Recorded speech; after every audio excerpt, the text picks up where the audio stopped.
Okay, a lot has happened in the last 24 hours. We got one of the worst episodes of SmackDown I personally have ever seen. It's so bad that across the board, everybody's panning it. From people in the business to people outside. Cage Match Net, something I don't even look at, I don't quote, says it is the worst episode of SmackDown, period. It is number three on the all time worst wrestling shows list ever. Ever. Yeah, it's that bad. Do I think it's that bad? I wouldn't say it isn't. If you think it's that bad, go for it. I hated it. But I have my reasons to hate it. And I did a podcast talking about it that you should go watch. This video, I am going to talk about something else. Something that happened on the show that no one's covering. And it's something monumental. Or it could be something monumental. Cody Rhodes. Cody Rhodes cut a promo that was oddly placed after the tag match featuring The Miz, Kit Wilson, Danhausen as a special appearance. And then, of course, the tag team champs R-Truth and Damian Priest. Cody came out and hit his crossroads on Kit Wilson and then proceeded to cut a promo. Now, this comes straight from PW Insider, backed up by BodySlam.net and other news sources. They say word going around is that the Cody Rhodes promo was not planned. It was unscripted, and it wasn't even listed on the internal rundown. Reports say he was told to go out there later on in the show to respond to Pat McAfee's promo that was also unscripted. But essentially, it was a shoot promo. It was a shoot promo, shoot from the hip, where he let out his frustrations about TKO interfering in his storyline. And if that's true, that adds a whole new layer to what he said. He straight up told Pat McAfee and anyone backing him, supporting him, to kiss his ass. And with all this talk about TKO pushing Pat McAfee because they feel like he'll be the next Sylvester Stallone in Hollywood, they love them some Pat McAfee. It definitely felt like Cody was taking shots at higher brass. Ari Emanuel. That makes the promo even crazier. Matter of fact, I kind of want to go through it. I had the transcript right here. You want to go through it? Let's do it. Says here, we got all dressed up in St. Louis tonight to find out who Randy Orton was talking to on the phone. And color me surprised, it was Pat McAfee. That's like if Scott Hall and Kevin Nash talked about the third man in the NWO, and instead of Hulk Hogan, it was Disco Inferno. Hilarious line because Disco Inferno did join the NWO, but much later, not in 1996, but 1999. Yeah, that's a fair comparison. Not saying Pat McAfee isn't a celebrity and he isn't known in the Hollywood circles, but compared to who we thought it would be, even if it was Kevin Owens, Ted DiBiase, The Rock for sure, Shane McMahon, I heard someone say, and I agree with this storyline, it was himself. It was Randy Orton speaking to Randy Orton from 2009. He was talking to himself. That would have been the best storyline out of all of them, quite honestly. That sounds amazing. No, they went with Pat McAfee, which of those options is the worst option.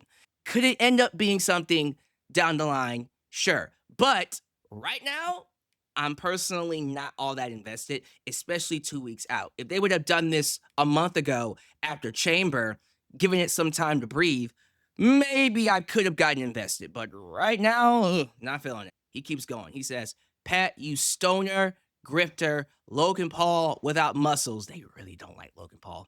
Human hat rack. You're a former NFL punter.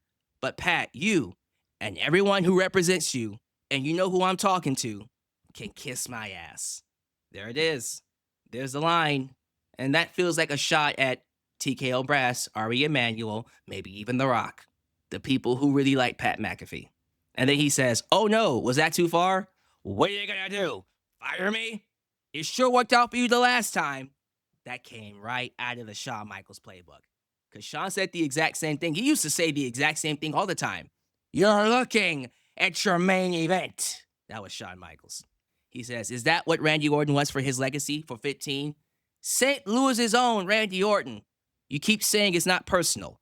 And even Stephanie McMahon comes out here, someone I love and respect, and tells me I need to go there. I need to go to a dark place. And then he says, the truth is better than the excuse. I don't know if I have it in me anymore. I don't know if I know how to do it anymore. That's a lie. You can do it, Cody. You just don't want to. I have kids. That's a better reason to do it, honestly. You can be a heel. He would be an excellent heel. I don't know why he's pushing back against it. He just loves being a babyface. I mean, I respect him for being honest. You got Pat tagging all these sites that only exist because WWE is hot right now, even though he says WWE is doing terrible. And you talk about coming to Dallas, that's a record. Los Angeles, that's a record. Philadelphia, that's a record. Las Vegas, last year it was, this year not so much, but it's close to being. And he was wrestling Roman Reigns, John Cena, and even The Rock. And then he says, but make no mistake about it, they only drew money because they wrestled me.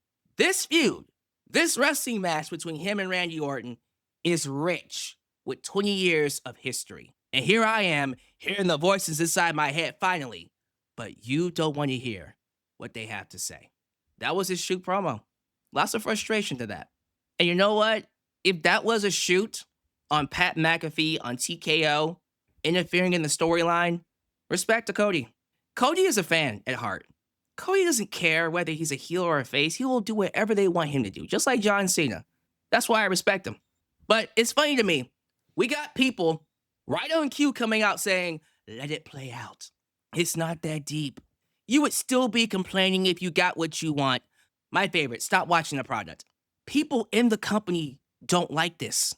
The wrestlers that you support, that you chant for, when you buy tickets to go to these shows, Cody Rhodes especially, who follows me on Twitter, doesn't like this.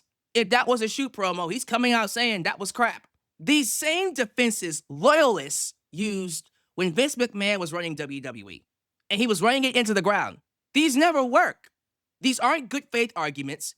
You're just being dismissive. You're being assholes. It's a way to shut down people like me for having an opinion. And all that does is make people like me more frustrated and more vocal. I'm just going to speak out more, just to spite you. It's old, it's tired, and it's played out. You can't force fans to like something they don't like. Common sense. The only thing that calms fans down, better product, and actually giving them what they want. And then also, maybe, just maybe, stop overcharging people for shows that underdeliver. That's the line right there. Stop overcharging people for shows that underdeliver. Nick Khan, Ari Emanuel. And here's the thing. Triple H, Nick Khan know this. They were there when the product was at its worst. Triple H, he was there through multiple eras. You would think they would be the first to make sure we don't go back there. Yes, I hold them responsible because they know better. Ultimately, Ari Emanuel is the head honcho. He is in charge. So yes, if he did interfere, he deserves blame. But let me just back up for a minute because this honestly feels a bit too convenient. It feels a bit too convenient to not be scripted, right? We know they're trying to sell tickets. This comes off as a last-ditch effort to move WrestleMania tickets by turning this from Cody Rhodes versus Randy Orton into, Cody versus TKO? That makes it even worse for me because what you had was already enough.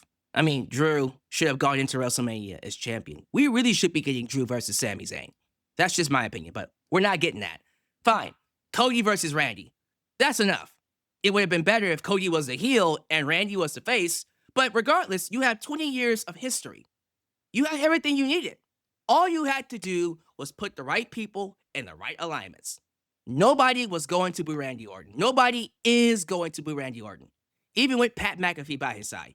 The obvious move was to turn Cody heel. Instead, they overcomplicated it. Like always, they overcomplicate things with Pat McAfee. And then using real-life issues to spice things up, like low ticket sales, overpricing. SmackDown had the lowest rated show last week. Well, guess what? This week was even lower. Cody said it. We don't need all that. All it needed to be was Cody versus Randy Orton. But let me look at the other side of that coin, because that's just me being skeptical. That's me going, what if this was a plan to make people buy tickets? What if this is real? What if Cody is genuinely frustrated and echoing what people in creative is feeling, what people backstage are feeling. TKO is playing a very, very dangerous game. Remember, fans stopped watching WWE when Vince McMahon did this exact same crap, tearing up scripts, killing storylines, ending them out of nowhere. If TKO starts doing that same crap, you are going to see a mass exodus, an exodus like no other. You will be hand feeding your audience to AEW, who is building momentum. We're seeing it now, increasing ratings, show quality getting better. AEW is on the rise. If WWE is not careful, they will lose this race. Fans are sick and tired, man. They are sick and tired of the same old crap. The same people in the same spots doing the exact same thing over and over and over and over again. And then when they do something different, it's crap like this. So the follow-up better be legendary. Whatever they do with Pat McAfee and Randy Orton, it better be glorious.